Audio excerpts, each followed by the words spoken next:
인간은 누구나 불안으로부터 완전히 자유할 수는 없습니다. 여러 번 말씀드렸지만 불안은 그만큼 우리가 일반적으로 느끼는 정서입니다. 뿐만 아니라 우리 삶의 중심에 깊게 자리하고 있기 때문에 그렇습니다. 실제로 건강보험 심사평가원이 낸 자료를 보면 2018년, 22년 통계입니다만은 26년에 다시 통계 작성을 한다고 하는데요. 우울증 환자는 75만 명에서 100만 명으로 33%가 늘었습니다. 그리고 같은 기간에 불안장애 환자도 69만 명에서 87만 명으로 26%나 늘어난 것을 볼 수 있습니다. 우리 삶이 각박해지면서 이런 현상은 더 짙어지고 있습니다. 불안은 사실 심리적인 것이라기보다는 존재론적인 것입니다. 틸리케의 얘기인데 우리는 불안이 정서나 감정, 상황의 문제라고 생각합니다만은 사실은 더 깊은 근저를 보면 실존의 문제와 맞물려 있습니다. 쉽게 말하면 우리가 느끼는 이 불안이 하나님과의 관계에서 비롯된다라는 것입니다. 그 근저에는 죄가 있고 하나님과의 분리가 있습니다. 극복하기 위해서는 여러 가지 노력들이 필요하겠지만 무엇보다도 신앙과 영적 성장을 통해 하나님과의 관계를 원래대로 돌리는 게 중요합니다. 불안은 인간이 하나님을 떠나 스스로 자기 문제를 홀로 대하려 할 때 찾아오는 그런 정서이기도 합니다. 죄로 하나님을 떠난 인생은 스스로 자신을 버려진 미아처럼 그렇게 여깁니다. 무리 속에 있으면서도 고독감을 느끼고 홀로 서 있다는 불안감에 떠는 것입니다. 성경은 이런 면에서 이제 우리 불안할 때라는 주제의 설교를 오늘 어쨌든 마무리를 하려고 합니다만은 성경은 이런 존재론적 불안에 대해서 나름대로 해법을 제시합니다. 어쩌면 뻔한 얘기일지 모릅니다만은 예수 그리스도를 통한 구원과 하나님과의 관계 회복, 이게 바로 우리가 깊은 곳에 있는 근원적인 불안까지도 해결할 수 있는 방법입니다. 예수의 십자가 죽음과 부활은 우리의 죄 문제를 해결했습니다. 그리고 원수된 하나님과의 관계를 다시 화해하게 했고요. 신앙을 통해 우리는 다시 이런 과정을 통해 하나님과의 관계를 회복하고 그 사랑 안에 거할 때 이런 존재론적 불안은 극복될 수 있습니다.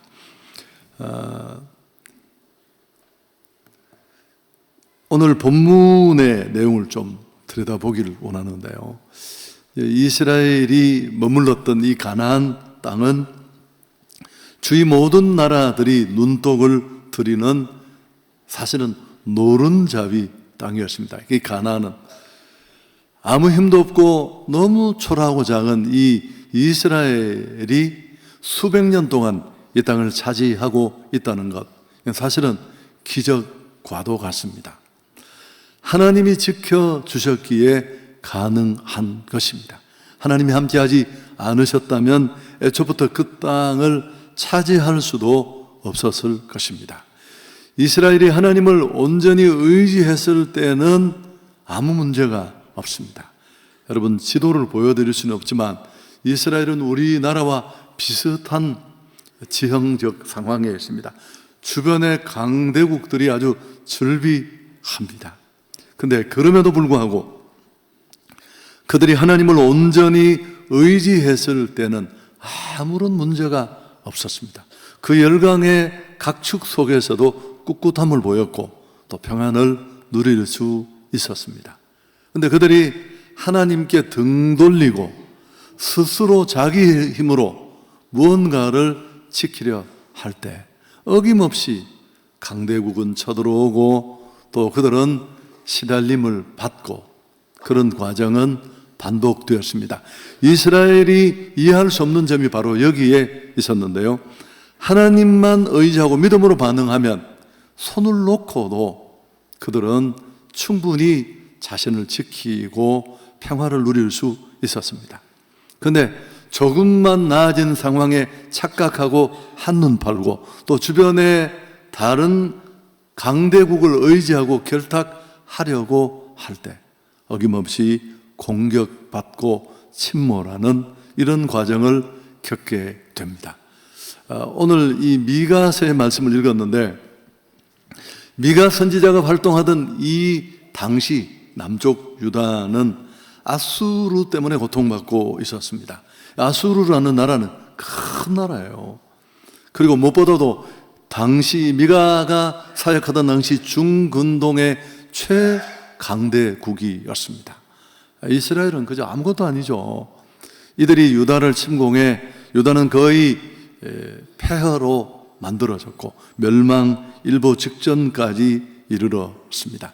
이런 상황에서 그들이 불안과 초조함 속에 한치 앞을 내다볼 수 없는 그런 두려움 속에 있을 때 하나님이 오늘 미가 선지자를 통해 그들에게 주신 말씀입니다. 자, 5절 우리 같이 한번 읽을까요? 이 사람은 평강이 될 것이라. 아수르 사람이 우리 땅에 들어와서 우리 궁들을 밟을 때에는 우리가 7 목자와 8 군왕을 일으켜 그를 치리니. 하나님께서 새로운 메시아 되신 목자를 보내주실 텐데 그를 세워서 보내서 이스라엘을 다스리게 할 텐데 그 목자는 이스라엘의 평강이 될 것이다. 주위 나라들이 아무리 요동치고 집어삼키려고 빼앗으려고 해도 새 목자는 능히 너희를 지켜줄 것이고 너희의 평강이 될 것이다. 그렇게 말씀하고 있습니다. 사실 아수르는 유다의 모든 지역을 다 집어삼켰지만 예루살렘만큼은 아직도 무너뜨리지 못한 그런 상태였습니다. 그렇지만 오늘 말씀이 단순히 문자적으로 이 일만을 가리키고 있는 것이 아닙니다. 앞으로 오고 오는 세대에 그리스도께서 얼마나 완벽하게 확실하게 자기 백성을 지켜주실지를 보여주는 약속하는 그런 장면입니다. 사실 우리는 성도입니다. 하늘 소망을 바라보고 왕되신 그 하나님을 나의 구주, 나의 하나님으로 고백하고 그분의 신실하심과 좋으심을 믿지만 그래도 살면서 하루하루 걱정이 많습니다. 또 치열한 경쟁 속에 우리의 미래를 담보할 수 없고 또 사람들은 악착같이 눈에 불을 켜고 짓밟고라도 위로 올라가려고 하는데 우린 믿음으로 살려고 하고 또 하나님을 의지하며 그 일에 맞서려고 하는데 자꾸만 밀리는 것처럼 그렇게 여겨질 때도 많습니다. 믿음으로 살고 말씀대로 살려고 노력하지만 정말 떨리고 불안할 때가 부지기수입니다. 오늘 성경 말씀은 바로 그런 상황에 우리에게 주신 말씀이기도 합니다. 걱정 말라는 겁니다. 불안하지 말라는 겁니다. 내가 보낼 메시아 되신 그 예수는 너희의 평강이 될 것이다. 그렇게 선포합니다. 세상에 아무리 요동쳐도 또 내 처한 상황이 벼랑 끝으로 내몰려도 하나님 안에 그리스도 안에 있고 그분이 나를 지켜주시고 그 인도와 통치 아래 있으면 우리는 생존할 수 있습니다. 뿐만 아니라 하나님 안에서 평안을 누리고 승리하게 될 줄 믿습니다. 이스라엘에게 정말 위태한 일이 뭐였을까요? 주변의 강대국 또 그의 변에 자신의 너무 약한 초라함, 자금 이런 것이 아니었습니다. 그들이 하나님을 배신할 때였습니다. 온전히 하나님을 신앙하고 신뢰하지 않을 때, 그분의 왕되심과 주권을 인정하지 않을 때였습니다. 그래서 우리가 반드시 기억해야 할 사실은 무엇입니까? 아무리 연약해도, 아무리 코너에 물려도 하나님의 도우심으로 여기까지 우리는 왔습니다. 이스라엘만이 아니라. 그리고 지금까지 그랬던 것처럼 앞으로도 하나님의 도우심으로 살아갈 줄 믿습니다. 좀 더 쉬운 말로 바꾸면 지금까지도 은혜로 살았고 앞으로도 하나님의 은혜가 필요한 줄 믿습니다. 우리 모두가 좀 냉철하게 우리의 지나온 삶과 사역을 돌아보면 이 고백은 다 사실이니까요. 근데 이것만 흔들리지 않는다면, 이 확신에 우리가 분명히 굳게 산다면 우리는 절대 놀랄 일이 있겠지만, 가슴 쓸어낼 위기를 몇 번씩 또 만나게 되겠지만, 뒤통수 맞는 기막힌 일도 경험하겠지만 마침내 그럼에도 불구하고 승리하게 될 것입니다. 그렇지만 몇 가지 되어가는 상황, 좀 괜찮아진 나의 삶의 자리를 착각하고 내가 무엇이라도 한 것처럼, 무엇이라도 할 것처럼 그렇게 생각하고 은혜를 잊어버리고 하나님을 등질 때 우리는 어지김 없이 넘어지고 걷잡을 수 없는 이런 상황에 던져질 것입니다. 미가 선지자는 그는 우리의 평강이 될 것이라. 무슨 뜻입니까? 하나님이 보내주시는 참 목자가 너희 삶을 다스리고 이끌기 전에 진정한 평안은 없다, 그런 뜻입니다. 여러분, 인생은 끊임없이 평안처를 찾고 피난처를 닫고 돈도 저축하고 금도 모으고 보험도 들고 나쁘다는 거 아니에요. 거기 기대고 의지하려고 참 안식처를 찾지만 사실은 그런 곳은 없습니다. 예수 그리스도 그분이 우리의 주가 되시고 우리를 다스려 주실 때 우리는 마침내 평강과 승리의 복을 누리게 될 것입니다. 결국 믿음이요. 결국 믿음. 또 반복하지만 우리의 모든 문제는 믿음의 문제와 맞닿아 있습니다. 최근에 내가 당한 그 이상한 일, 갑자기 사업이 어려워지고 코너에 몰리고, 여러분 삼성이 위태로운 거 보십시오. 참 너무 놀랍지 않습니까? 누구든지 그 어떤 사업체도 그럴 수 있거든요. 사실은 우리는 그런 각자의 상황과 형편을 얘기하겠지만 결국은 믿음의 문제와 맞물려 있습니다. 살아계신 하나님, 온 우주 만물의 창조주가 되신 하나님, 우리 인생에 살고 죽고 생사 흥망성쇠가 그분 손에 있는 줄 믿습니다. 아브라함이 믿었던 하나님, 나의 하나님은 죽은 자를 살리시고 없는 것을 있는 것 같이 부르십니다.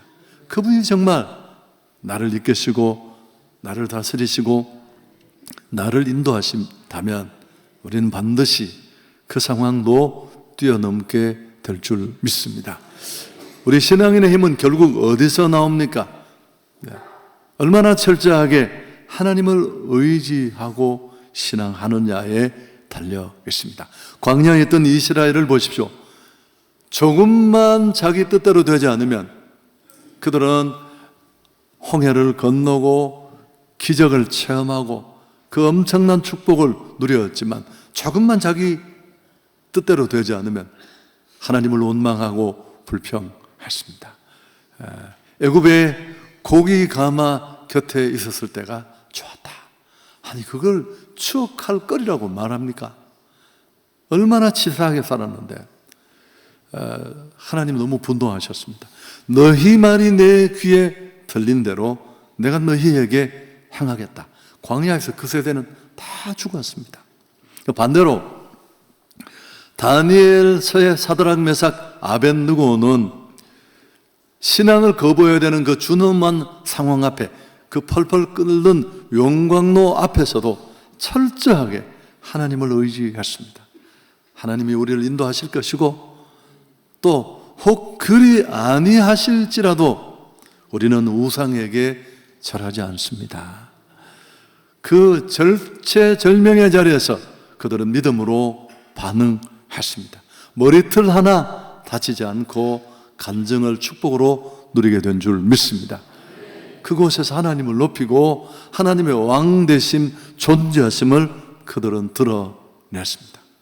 자, 사실 불안은 쉽게 말하면 믿을 게 없어서 생기는 정서입니다. 정말 확실히 내가 기대고 확실히 피하고 대비할 수 있는 그런 피난처가 있다면 불안은 끝이 납니다. 흔들릴 이유가 없죠. 여러분, 우리가 불안을 느끼는 가장 중요한 이유는 미래의 불확실성 때문에 그렇습니다. 그래서 불안의 답은 믿음인 줄 믿습니다. 진짜 믿을 만한 건 예수밖에 없고 하나님밖에 없습니다. 너무 거친 표현이 될지 모르지만 저도 이제 인생을 좀 돌아볼 만한 나이가 됐거든요. 좋은 일, 참 기막힌 일, 살다가 이런 일도 겪는가 싶은 일, 잠을 이룰 수 없을 만큼 또 멋진 날도 만나보고, 정말 좋으신 하나님, 신실하신 하나님이십니다. 그래서 평생 살아보면 믿을 것 없잖아요. 하나님 안에 예수 그리스도가 주시는 평강 아래 굳게 설 수 있기를 축복합니다. 그 하나님의 인도와 보호를 확신하는 믿음, 어떤 축복의 자리에서도 잊지 마시길 바랍니다. 여러분, 신앙은 잘 되는 날, 형통한 날 지키기 더 어려운 거예요. 그래서 롱런하려면 더 확고한 믿음이 필요합니다만은, 그래서 우리가 끝까지 믿음에 바로 서서 하나님의 인도와 보호를 확신해야 합니다. 잠깐 흔들릴 수 있지만 결코 불안에 침몰하지 않을 것입니다. 설교자 마틴 루터가 말했습니다. 모든 영적 불안과 우울증의 근본적 이유는 불신이다. 여러분, 참 중요한 표현이라고 저는 생각하는데요. 인간의 정서적인 문제, 감정적인 문제와 신앙이 연결되어 있다라는 그런 뜻입니다. 오늘 불안할 때라는 시리즈 설교를 5번째로 정리를 하려고 하는데 정말 이번 주가 제일 불안했습니다. 왜냐하면 저는 이 성경적인 대안을 제시하는 일은 뭐 그렇게 그게 힘들겠나 싶었는데 정말 설교를 한 주 미루고 싶었습니다. 이런 이야기는 설교학 시간에 절대 못하게 하는데 사실이니까. 그렇지만 강행을 하는데 좀 드리고 싶은 말씀이 많은데 그걸 정리하는 일도 쉽지 않고요. 또 하나는 사실 참고할 만한 자료가 아무것도 없어요. 우선 이런 주제로 설교를 한 케이스도 극히 드물고, 그런데 제가 한계를 느끼고 또 얘기를 하면서도 좀 부족하다는 그런 생각도 합니다만은 몇 가지 정리를 하고 또 오늘 드릴 말씀을 하면서 마지막 시간 마감을 하겠습니다. 불안을 뛰어넘는 첫 번째가 뭐냐 하면, 이건 정리해서 드리고 싶었는데 시간이 없어서 나누지 못했던 건데 오늘 아니면요 기회가 없으니까 지금 할 수 있는 일에 몰두하십시오. 여러분, 우울은 과거의 문제예요. 그리고 불안은 미래의 문제입니다. 지나가는 일을 두고 불안해하는 사람은 아무도 없어요. 아직 다가오지 않는 미래를 돌아보면서 참 좋은 날이고 내가 앞으로 맞을 날이지만 여의치 않겠다 싶을 때, 확신이 서지 않을 때 우리는 불안하고 두려움에 사로잡히는 것입니다. 근데 사실은 우리가 잊어서 안 될 게 뭘까요? 무엇보다 중요한 건 오늘이고 지금인 줄 믿습니다. 내일 일은 내일 맡기고, 여러분, 우리가 놓치는 게 뭘까요? 이 오늘이 내일이 된다는 겁니다. 현금이나 황금보다 더 중요한 게 뭐라고요? 지금. 너무. 그래서 내가 두려워하고 불안함에 떨고 있는 그 내일은 오늘이 모여서 내일이 되고 미래가 되는 줄 믿습니다. 바꿀 수 없는 과거와도 너무 매이면 침몰합니다. 우울해지는 거예요. 그저 교훈만 찾고 반성하고 지나갔다고 끊어버려야 합니다. 그리고 미래를 걱정하고 준비하는 건 좋은 마음이지만 그 미래에 붙잡혀서 오늘을 놓친다면 그건 정말 어리석은 인생이고 결국 미래 전체를 다 파괴하는 일이 될 테니까요. 카페에서 아메리카노를 딱 주문했습니다. 먹어보니까 맛이 너무 없는 거예요. 사실은 라떼를 시킬까 갈등을 했거든요. 최근에 한성교회 카페가 맛있다고 소문이 났는 거 여러분 알고 계십니까? 이게 최근에 난 소문이어서 잘 모를 수 있는데요. 특히나 디카페인이 맛있다고 소문이 나서 제가 먹으려고 했더니만 다 팔렸대요. 이건 한성 카페 얘기는 아닌데 너무 맛이 없어서 최선의 방법이 뭘까요? 맛있게 생각하고 또 감사함으로 그렇게 먹으면 됩니다. 다음에 그거 안 시키면 되죠. 뭐 괜히 아메리카노 앞에 놓고 라떼 여러분 그게 얼마나 어리석은 일이에요. 커피 다 시키고 짜증나고. 지금에 몰두할 수 있기를 축복합니다. 그 두 번째, 또 사실 많은데 다 이야기하면 복잡해지니까 제가 오늘 설교의 통일성을 해치면서도 기회가 없어서 이 말씀을 좀 드리려고 하는데 약을 먹어야 합니다. 식사, 수면, 운동 뭐 이런 것들을 많이 말씀드렸는데 또 그런 것들을 열심히 해도 불안이 점점 깊어지고 우울하면서 벗어나지 못한다면 이런 기분이 계속 지속되고 내 삶의 많은 것들을 빼앗아가고 구원의 감격을 다 말라버리게 한다면 치료가 필요한 거예요. 그리고 약을 꼭 드셔야 되고요. 저는 이제 이런 치료를 받거나 해본 경험이 없어서 실제로 제가 느낀 얘기는 아닙니다만 제가 몇 권의 책을 읽으면서 한 정신과 의사가 간절히 얘기를 하더라고요. 이상하게 정신과 약에 대해서만 편견이 유독 많대요. 오해가 막 그냥 먹으면 내 인생이 다 털어먹는 거고 온종일 삶이 다 무너지고 정신이 온데간데 없고 그런 거부감이 상당하대요. 여러분 감기약도 소화제도 약간의 부작용은 있습니다. 졸음도 오고 입도 마르고 그렇잖아요. 뭐 여러 가지 예방 주사를 맞는 것도 역시 마찬가지입니다만 이 정신과 약인 항우울제라고 하는데 사실은 부작용이 그렇게 있는 약이 아니라고 합니다. 항생제도 아니고 당뇨약과 비슷하대요.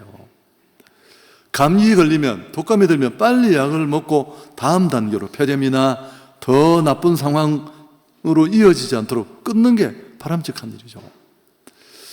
그래서 감기에 걸리면 감기약을 먹듯이 머리가 아프면 두통약을 먹듯이 마음의 병이 걸리면 이런 것들을 마음의 감기라고 하잖아요.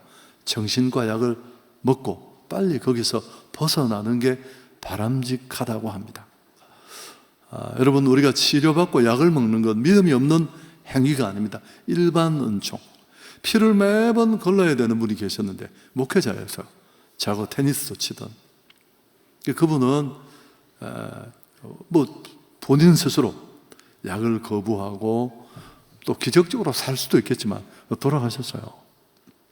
그래서 이런 일반 은총 아래에 있는 일들을 소홀히 하지 않는 것도 필요하다고 생각합니다.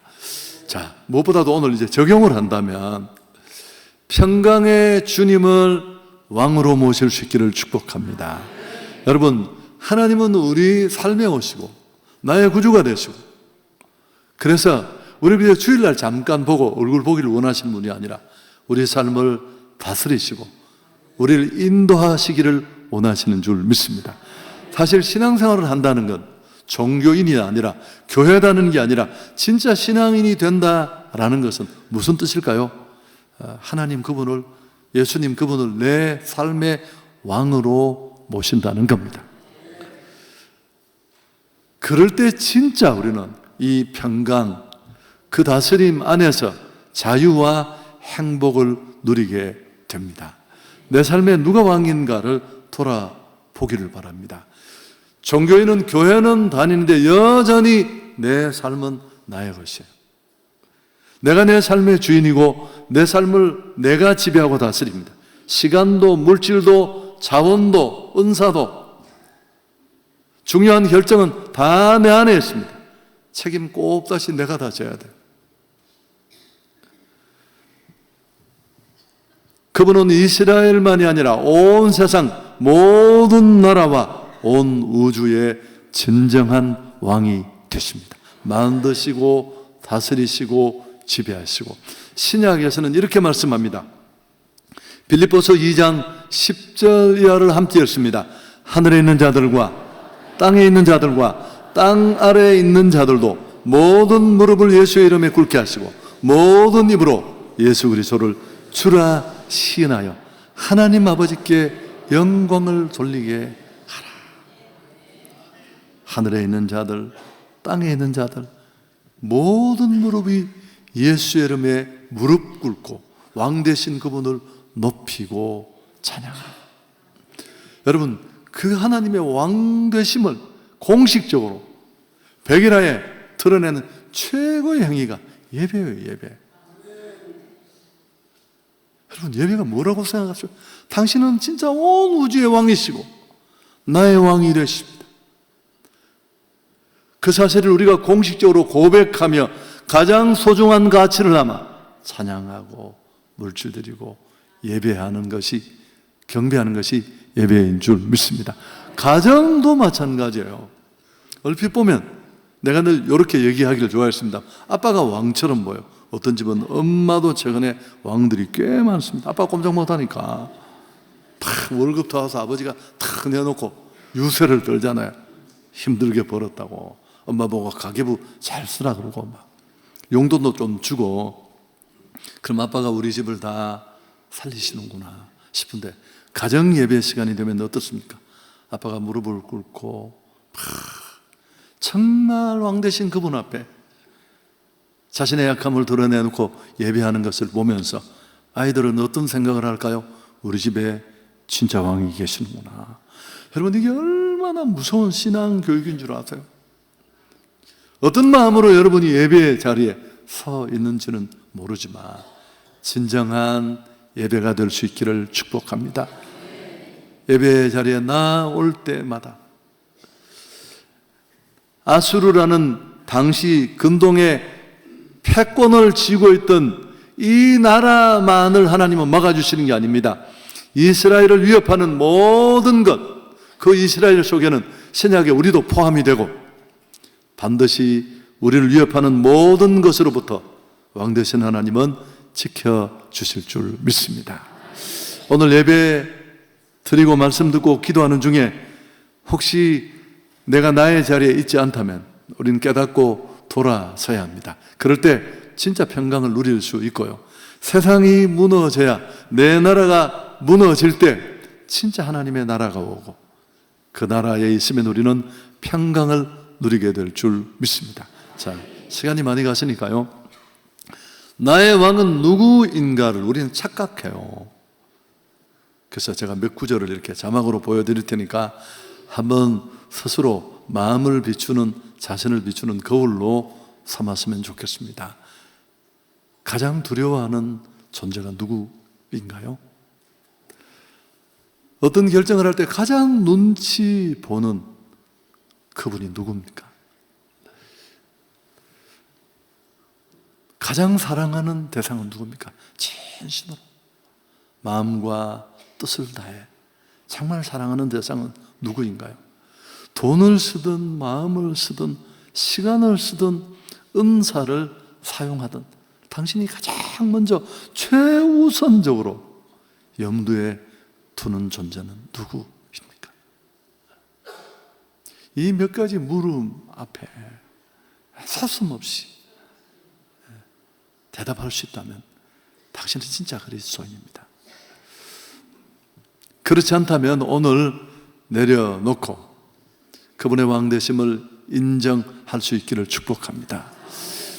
사실 저는 굉장히 불안에 떠는 사람이고 또 이 설교 때문에도 너무너무 마음에 불안을 느끼는데, 그러나 그 불안을 저는 힘겨워하진 않아요. 약간 불편하기는 하지만 정말 불안해서 잠 못 자던 그런 시절의 불안은 저는 없어요. 청년기에 예수님을 나의 구주로 영접할 때 사역리를 듣고, 저는 제 인생을 돌아볼 때 나이가 얼마 되지 않았지만 정말 아무것도 없었습니다.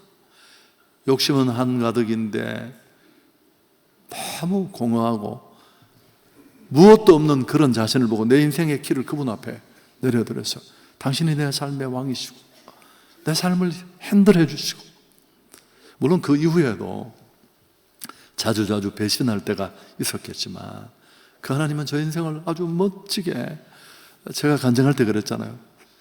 40세 때 제가 39에 담임이었잖아요. 10년, 12년 목회를 했는데 이건 내가 꿈꾸는 목회가 아니었어요. 대구 경북에서 50대 초반에 갑자기 서울로라는 부름을 받고, 근데 못 가겠다 그래서 하나님 제가 지금 나이가 얼마입니까? 내가 나이가 50 하나입니다. 하나님 40쯤 되면 네 좀 젊어 보이니까 40으로 하자. 그래서 제가 그분 앞에 그랬습니다. 하나님, 그럼 제가 순종하겠는데 이 대구 경북에서 내 10년, 12년의 사역은 정말 꿈꾸는 것 같았습니다. 부족하지만 내가 생각할 수 없는 그런 삶이었습니다. 그 좋으신 하나님을 믿고 갑니다. 여러분, 그게 벌써 16년이 지난 거예요. 제가 무슨 한국을 좌지우지하는 목사는 아니지만 저는 이 지나온 시간을 보면 예전보다 더한 은혜가 저와 저의 사역을 지켜주었습니다. 저는 할 말이 하나도 없어요. 나의 약함, 나의 집중하지 못함을 안타까워할 뿐이지. 좋으신 하나님께 영광을 돌리겠습니다.